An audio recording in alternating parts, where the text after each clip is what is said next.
I just wanted to comment on Dr. Mishra's getting emotional. Ladies and gentlemen, that is the best quality of human beings. This is where we distinguish ourselves from all other living beings, from the knowledge we have so far. And I think this is something which I wanted to compliment him, that this is the part of what we need to be. And I really congratulate Professor Alam, who is really making such a big passion to create social science. Within the early hours he was mentioning that is declining, is really pretty. The society has to be sustainable, is more towards social sciences and believing Vasudhaiva Kutumbakam, the interconnection of the family, of people, because we are at stake. Energy security is one part of it, very important part. The third comment before I start is this historic program with India and China in Russia and the kind of concern we have. And I would like to congratulate the organizers for organizing this program. I'm going to take exactly 12 to 14 minutes. I'm going to show you 19 PPTs with average 45 seconds. Now this could be very precise. I like to focus on this. I like my distinguished guests on the podium to change their seat so they can see the slides or they can go down to see the PPTs. Now, breaking boundaries, dot to secure energy. And this is the theme on which I shall talk. Next. Boundaries created by mind are no longer sustainable in a boundaryless world. The only thing which counts today is the knowledge. Not the gender, not the color, not the height, not the fat, not the color of any kind. You have seen what has happened to the United States. Barack Obama's election. These boundaries are slowly dismantling, and there is no room. And therefore the cooperation is the basic DNA code for the society. And this Indo-Russia cooperation has history. When I was 8 years in the US, 65 to 73, my first job in India was Bokaro Steel, Russian-aided 4 million ton, with my mentor, late Mantur Sodhi, heading as the business. So I think the proven record, building it up together, technological work through. Can you imagine today if we have to have copper wire to connect to each other through telephones? Only 0.01% will be interconnected. The mobile technology had changed the concept of copper wire. The human society, whenever faces challenges, come up with the answer, and that is a sustainability. But we need to work for it. It cannot come on our laps. Next. I just want to go through very quickly here. Thirst, tapping the water, 310 BC. In 19th century, from agricultural age, we went to gas 1970, transportation 1850, telephone 1877, light 1882, and 20th century greatest contribution was mind-to-mind connectivity. The internet has changed the world.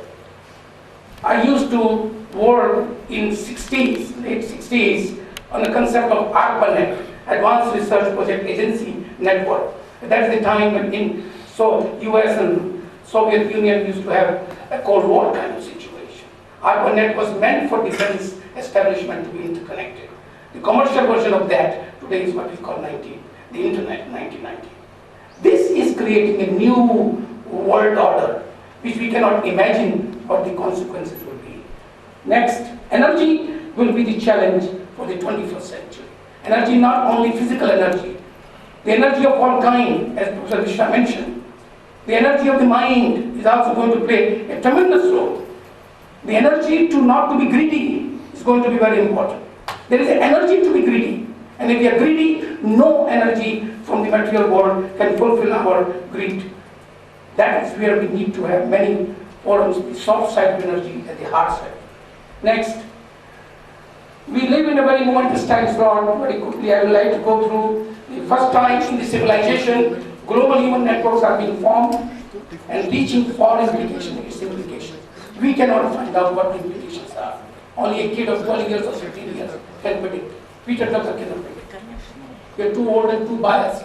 We lived in the 20th century, which was the century of bias of mind. So this time is becoming a strategic weapon, more than capital. Changes are phenomenal. Change divided by time is rate of change unprecedented. Next. And this requires to manage this unprecedented rate of change with a new thinking, breaking the old boundaries, unlimited access to knowledge with seeking freedom to innovation. Innovation is our birthright. If we cannot innovate, we will perish.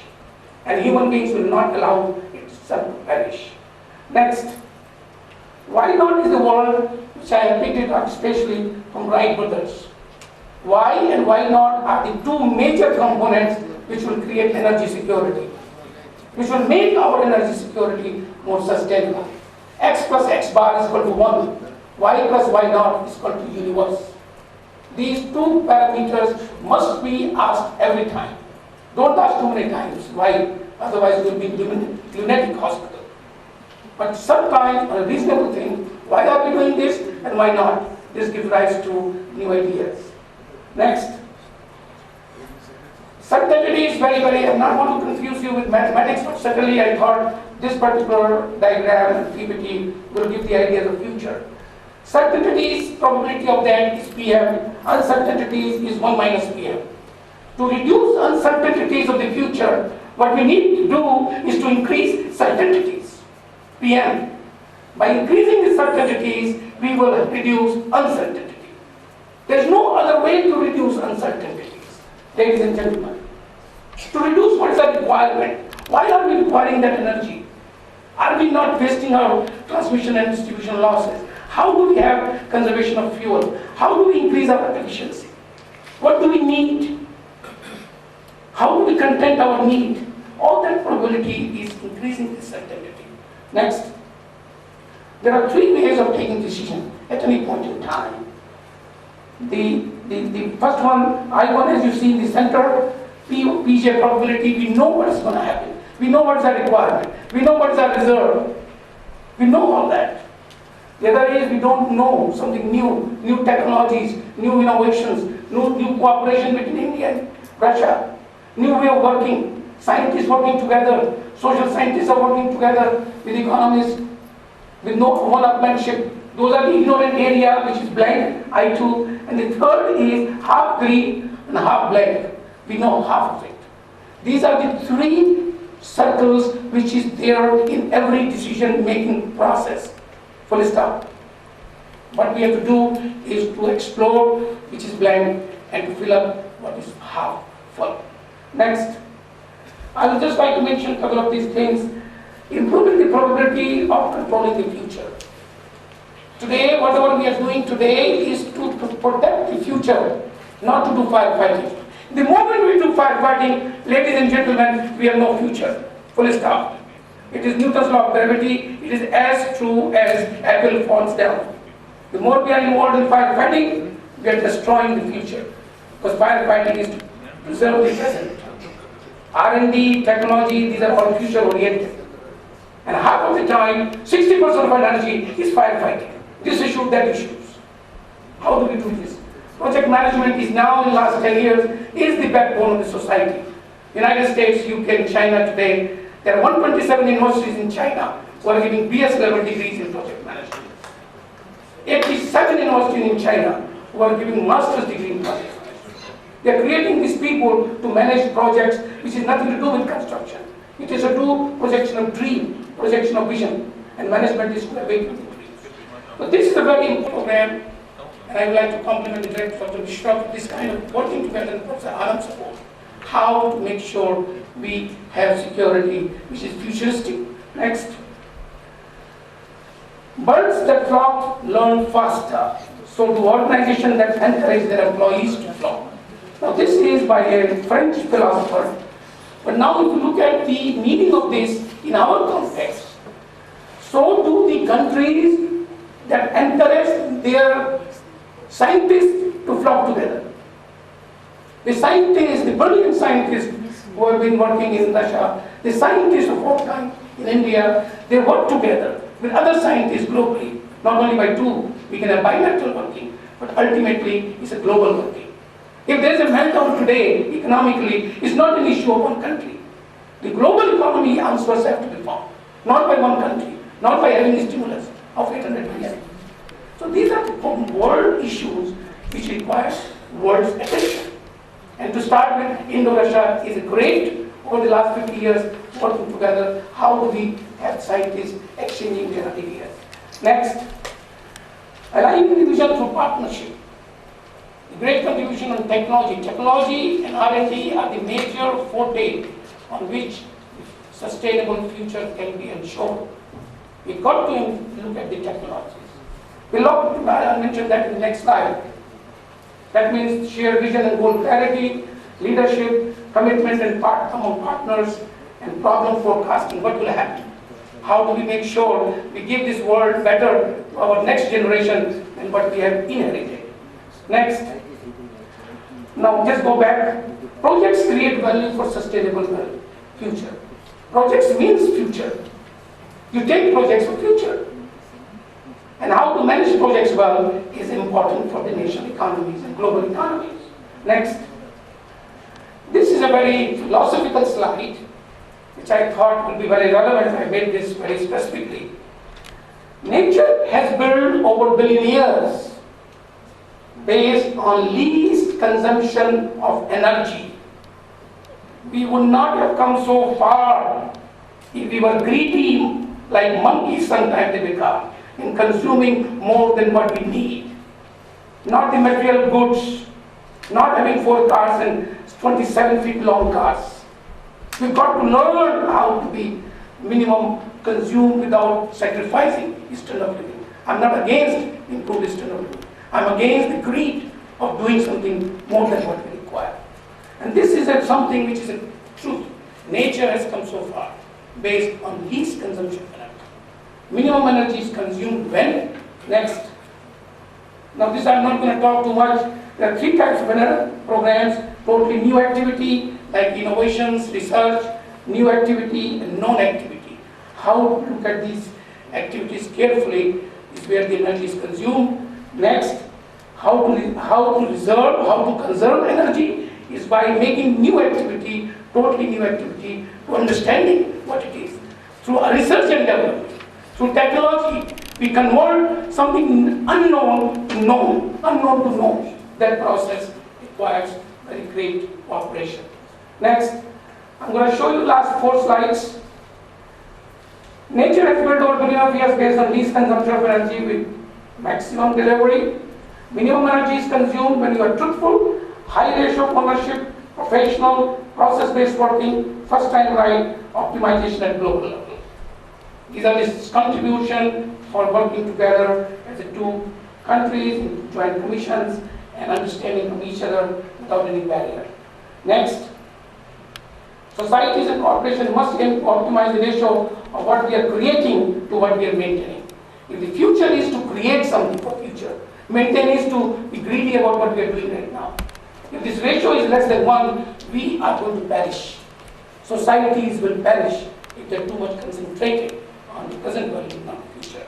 Future value comes by cooperation, by working together. Great 2 countries, India and Russia, working on technology, innovation, sharing the ideas without any barriers.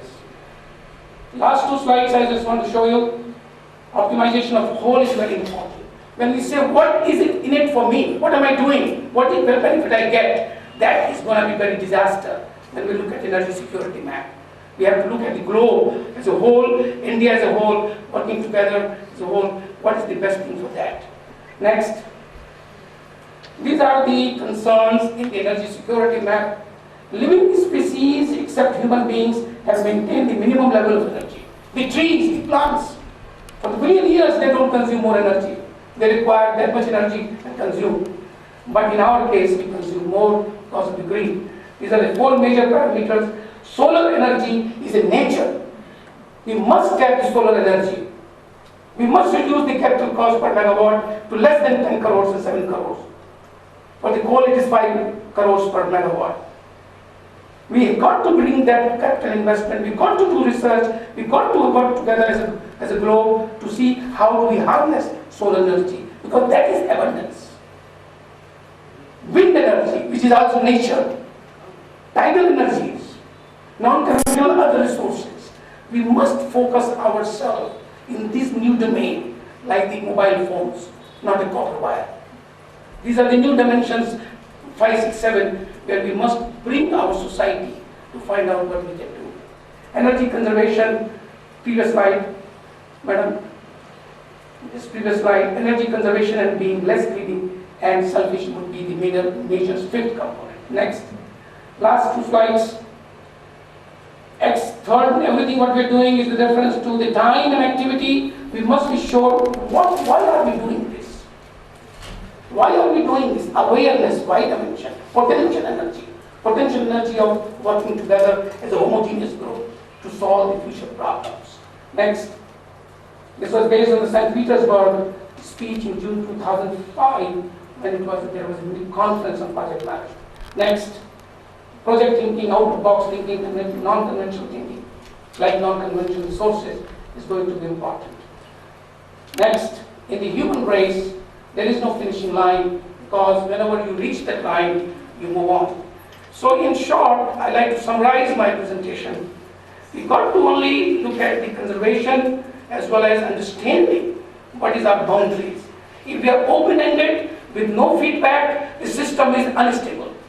My Master's of Engineering thesis was in control systems, and I can tell you for sure that open-ended systems are unstable. No force on the earth can make them stable. We have to look at the conservation part. And the second thing which I'm saying is working together, India and Russia, to look at new frontiers, new technology, new R&D, sharing the idea, putting the best brain together. We can make energy security in future a viable alternative. Ladies and gentlemen, thank you very much, and I'd like to thank the Director IBE to give me this opportunity to address you all. Thank you very much. Thank you very much, sir, for breaking boundaries through your keynote address. You have mentioned that energy security is the biggest challenge in the 21st century, and you have also mentioned that minimum energy has to be consumed to be sustainable. And you also mentioned that we have to use the alternate sources of energy, like solar energy, wind energy, and tidal energy. Thank you very much, sir, for your keynote address. I now request Professor Javed Alam to give his presidential address. Mr. Razakov, my co-chairman, and the Russian colleagues, the very distinguished panel sitting on the dais, Vishraji, ladies and gentlemen. I'm coming after 2 keynote addresses, actually, and you are all must be tired, and I've been asked to tire you a little more. And because Professor Rabakov is here, I want to dwell a little on the Indo-Russian collaboration. ICSSR got formed in 1969, and the very first country we entered into a foreign collaboration with was Soviet Union in 1969. It was on a very modest scale to begin with, but in the 1970s it grew very much faster. And by 1980s, one of the largest foreign collaborations ICSSR had, quite apart from with many other countries, was with the Soviet Union. Then, unfortunately, it declined, and also the government of India took certain steps where in the cultural exchange they included social sciences as well. In the 90s, after the collapse of the Soviet Union and the emergence of a new dispensation in Russia, as Russia, the collaboration between India and Russia sharply declined, very, very sharply declined. We renewed our efforts at rebuilding this relationship in 1997, when a new agreement was signed. After that, it has steadily been growing. But in the last few years, it has very rapidly grown. Interestingly, so far, there has been an exchange of 250 scholars between India and Soviet Union, which is a rather large number. Also, we have had 20 joint seminars and workshops and 12 meetings of our joint commission, which is quite a large number. In 2007, we entered into an understanding to hold 3 seminars, the Indo-Soviet seminars. The first one was on institutional reforms in Bombay. The second was on popular culture, which was held in Russia. And the third is this one, energy security, which we are holding today in Hyderabad. Also, that I want to mention that in 2007, we entered into a new agreement, memorandum of understanding with the Russians, through which ICSSR can get into touch with about 16 to 20 different research institutions in Russia.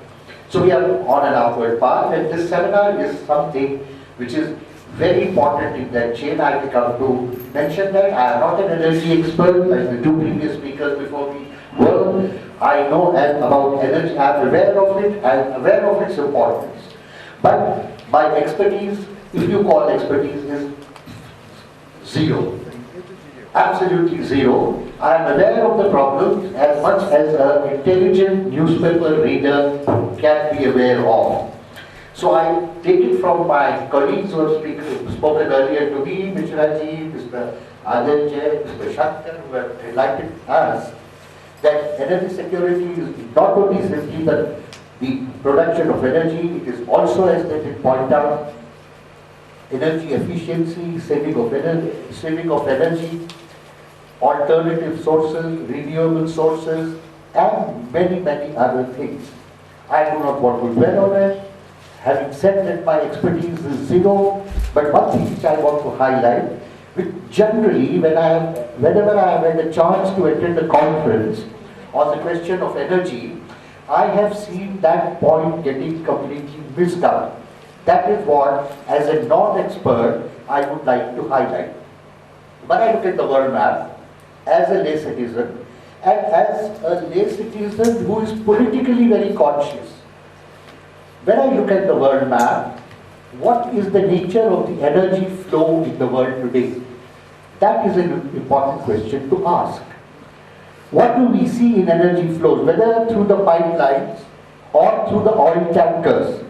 The movement of the energy flow is from east to west. Always from east to west. Why is that so? I am raising this point because the question of energy security for India is very much dependent on that.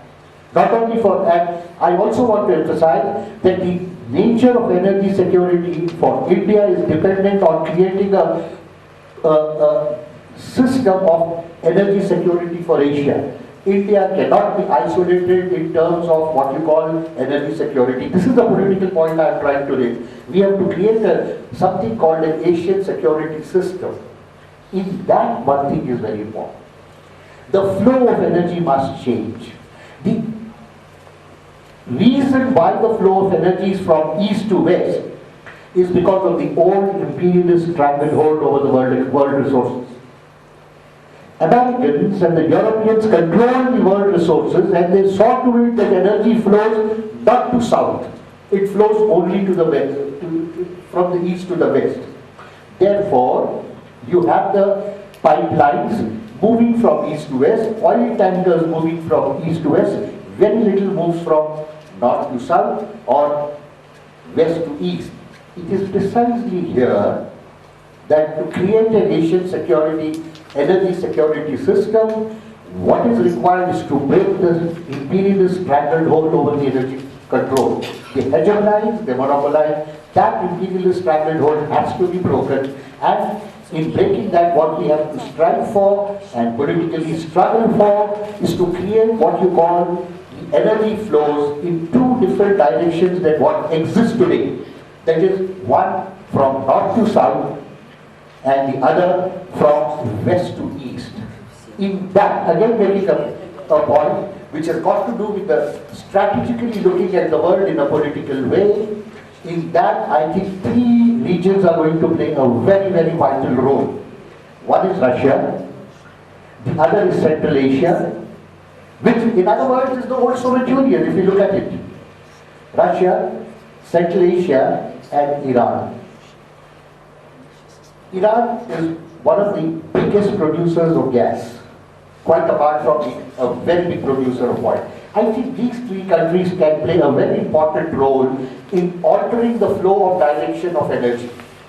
That is, these countries can be the partners in rebuilding energy flows from north to south, that is from Soviet Union, Central Asia, into India and other energy deficient parts of the world, west to east, from Iran towards India, from Iran towards China, from Central Asia towards China. Now this is a very important political dimension of an energy security, which it is important for us, because I do not see that all solutions are technical.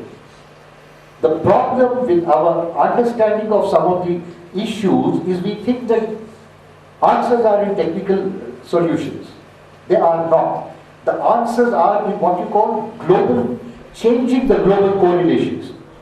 Because however technically you do, you cannot solve what you call the global problem without looking at the global equations. And I think this whole nature of the political problem behind energy security is something worth giving some consideration to. And with this, for whatever little I may have to say further, I will do it at the end of it, but I will stop here, welcoming you all to this conference for a fruitful 2-day deliberation, and I do hope that we come out with some actionable answers to our very, very urgent requirements. Thank you very much.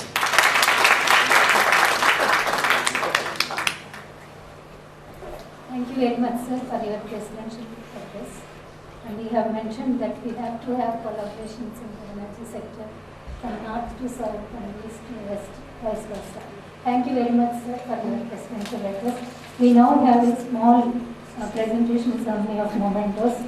I request Padmaja to please present a memento to Javed Alam, sir.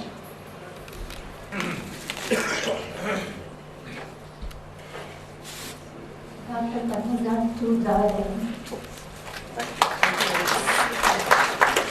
She's my student.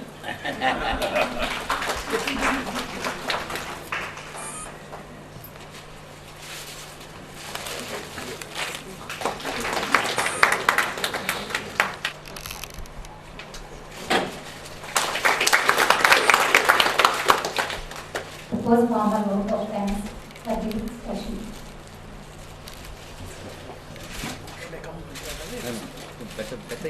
You can do it from there I propose the vote of thanks on behalf of the Institute of Public Enterprise. Dr. Javed Alam, Chairman ICSSR, Dr. Adesh Jain, President PMA, Dr. Rebecca, Director, Institute of Oriental Studies and co-chair of the Indo-Asian Joint Commission on Energy Security, Dr. Ram Kumar Mishra, Dr. T.L. Shankar, and Dr. Malurao. In fact, this has been a very wonderful occasion and the forum for dynamic exchange of ideas and setting up of platform towards better academic exchange and towards the fruition of energy cooperation between two great countries, India and Russia. In fact, this is the 21st century, the century that belongs to Brazil, India, and Russia and China cooperation. So, in this occasion, it is an auspicious day and it's an auspicious occasion for Institute of Public Enterprise to venture into the high-level cooperation.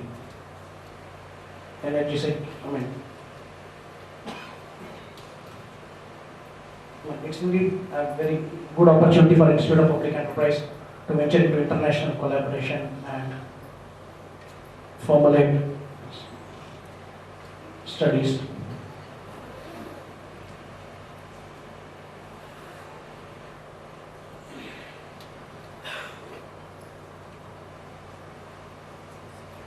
And I thank the faculty and students of Institute of Public Enterprise for showing interest in this conference. Thank you, one and all.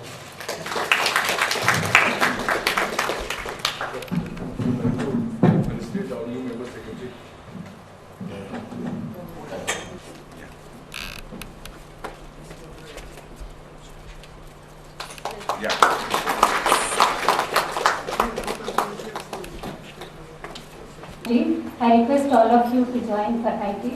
And before we break for tea, I have a small announcement. At the next technical session, we will be starting in another 15 minutes in lecture hall 1. And Ms. Enko PS would be chairing this technical session. And we now have a group photograph also. I now request you all to join the group photograph. Thank you. Nice to see you.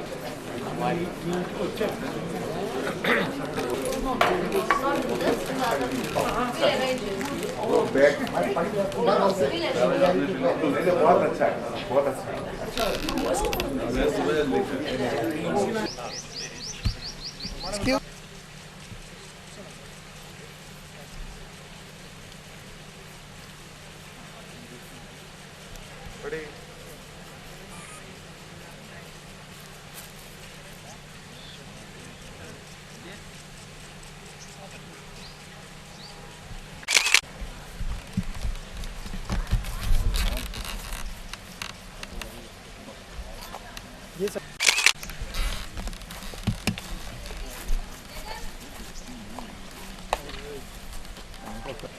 One second.